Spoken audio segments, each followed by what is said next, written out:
back to a new vlog. I have actually been trying to film a new video for the last week and a bit, but every time I've come out it's basically started raining and I've had to run back to my car. And I've been busy all of today, except I was like looking out my window this afternoon because I was bored and I saw a little butterfly and I was like, oh, I might as well just go outside now and do a bit of like spring wildlife photography in the garden. So that is why I'm just wearing a t-shirt and I just have my camera, because I'm in my garden. But I just thought I would take you guys with me and we will see what we can find in the garden to photograph, and hopefully we'll get like some butterflies and insects, who knows.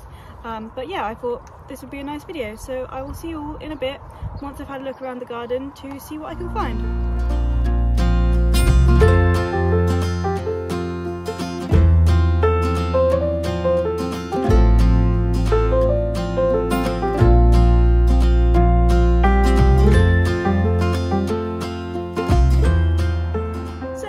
Just been walking around our like little chicken paddock, where basically we have 5 chickens I think now, and they live in a paddock that's like meant for a horse, so they're living the best life they have ever had.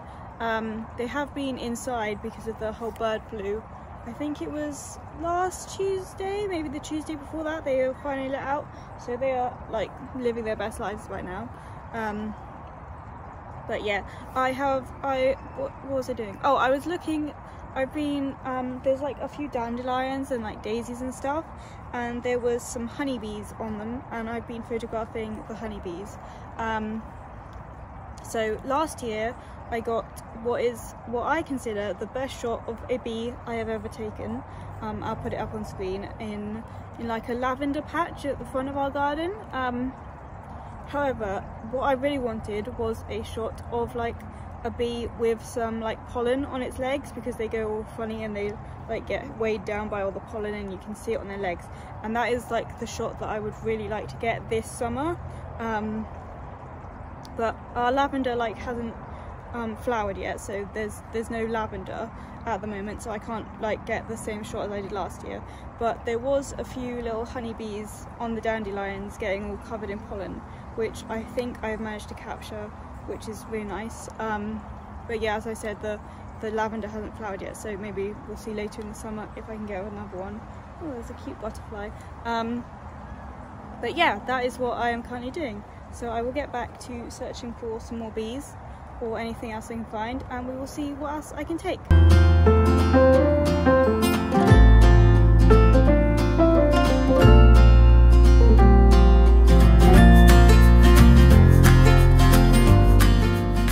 Guys, I fear the sun may be slightly bright, so I'm not sure. I can't actually see my phone screen, so I can't tell how well this is recording or not. But hopefully you can see the blossom. Oh, there's a bug on my arm. Wait a second. The blossoms on the tree behind me, and I'm actually trying to photograph the bees on this now, because I found out there was loads of bees on it and it is like slightly prettier than a dandelion is. But there's also quite a lot of ants going up and down the tree, which is interesting. So I'm going to try and photograph some of them as well, and I might talk you through how I am going about photographing them in a second. So you guys are actually just resting on the apple blossom tree. Is that a word? Are all blossoms?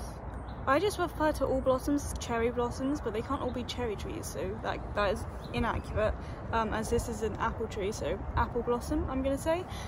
So you're just resting on that tree, and I just thought I would talk about what settings I use for photographing insects and stuff.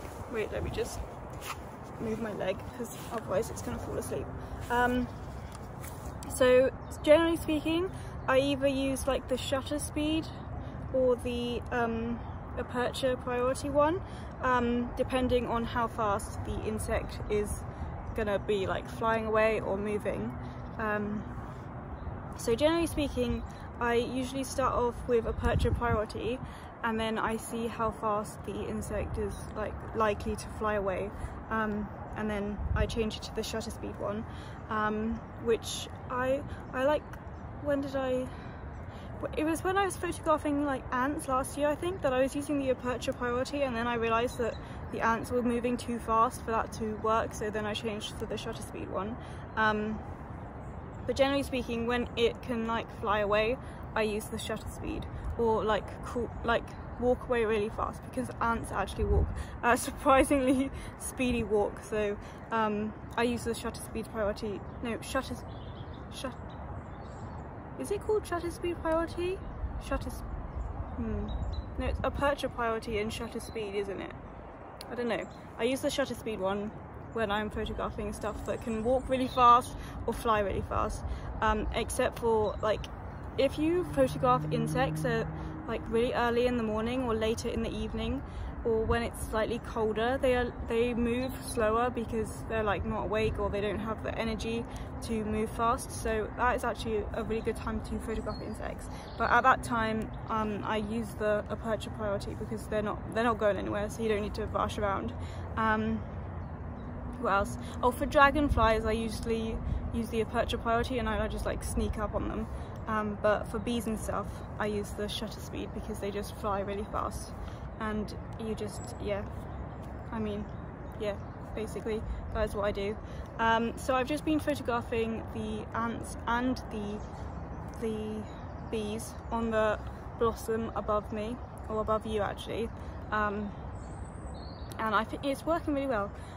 But I thought I would, if I flip the camera around now, and I'll show you the kind of angle I'm trying to get with the photographs. Okay, so don't mind the GoPro in the background, but oh, there's an ant on me. Wait a second. Okay, there we go. I'm trying to like shoot upwards so that when I take a photograph, the like background is the sky. And what I would really like is a shot of like a bee flying off one of the blossoms, and it's just like slightly away from the flower is the shot that I would really like to get. But I'm kind of using the background as no, I'm using the sky as the background rather than trying to shoot towards the floor more, because I just think it looks nice basically. So yeah, that's kind of the shot I was trying to get. I'm also trying to, if I move the camera closer to the tree, you might be able to see the ants. You can see one ant, I think. I'd really like a photograph of an ant like on the edge of where the blossoms are. Like if I point at this flower here, well, if it goes in focus, if I can get an ant that's like on the edge of a leaf or a flower where you can still see some of the pink blossom, but like you can see the outline of the ant really well, that is kind of what I would like to get. They are going on the blossoms, but they're usually just running up and down the bark. I don't actually know where the ant's nest is. It must be close by, so maybe I shouldn't be sitting on the ground, but they're mainly around the felt bit that's there to protect the tree from deer after a few incidences a few years ago. But yeah, that is the photograph I'm aiming for.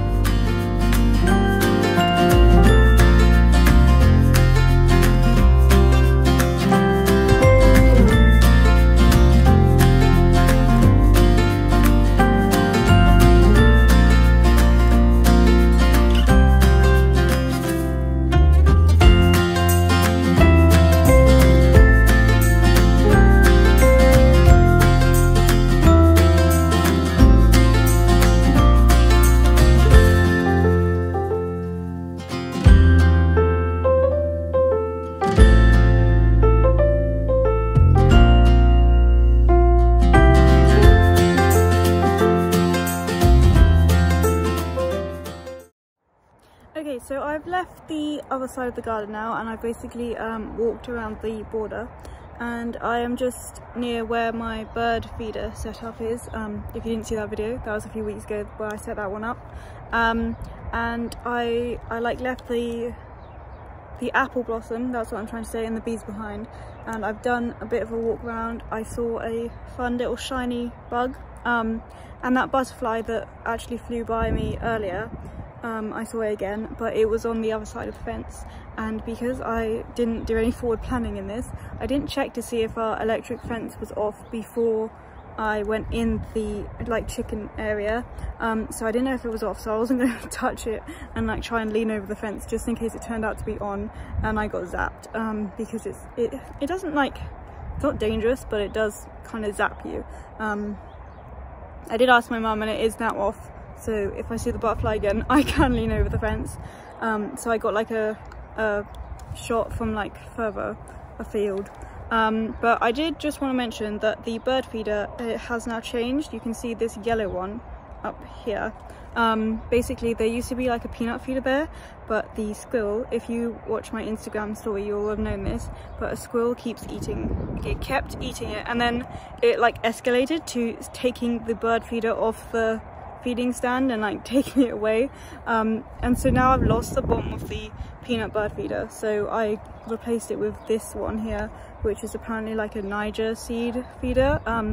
It basically only feeds, well, it says goldfinches, and so yeah, that is it. We've now got goldfinches and I think like one greenfinch that come to it, but unfortunately because we had to get rid of the peanut one, we no longer get the woodpecker, which is kind of sad. So I don't know if he's going to make a reappearance, but Niger seeds just aren't the same as peanuts apparently. But yeah, if I get a squirrel proof one in the future, we'll put it back up and the woodpecker will return, hopefully. But yeah, there's a little update for that. I'm now gonna finish my walk around the garden, and I think, yeah, we'll see what else we can find. If I can't find anything, this may be, no, this isn't the end of the video. I'll be back in a minute to tell you what else I find. So yeah.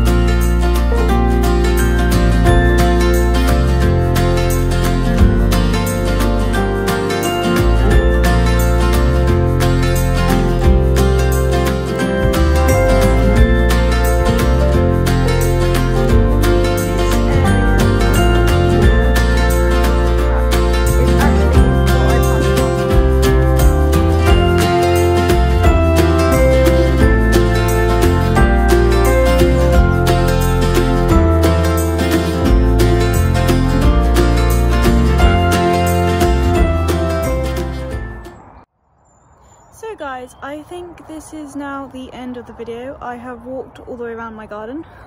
Very nice. It's really not that far. By that I just mean I've looked for wildlife all the way around the garden. And I'm now back to basically where I started. But I did want to point out this, oh, the lawnmower is going. Oh, that's cute. I'll show you a picture of the lawnmower because I find him so fun. But I just wanted to show you this last tree because up here, and where my finger is like circling, is a I think it's a barn owl box. We've never had barn owl in there, or any, it could be like an unspecified bird of prey box, but I think it's a barn owl box.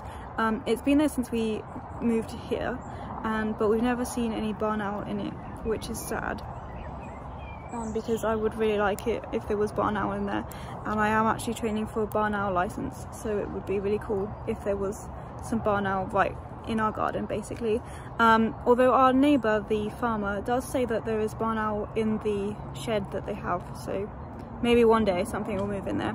But I hope you have enjoyed today's video and the exploration of garden wildlife with me.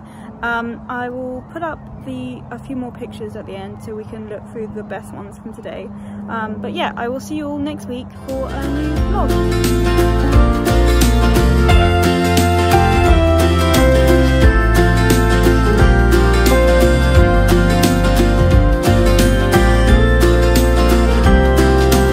Here's our lawnmower, which I love with all my heart because it's so fun to watch. He gets stuck quite often, but he's so fun. Also, it's called Ringo, after my sister's cat. He just reverses and goes around. But yeah, it's just really fun.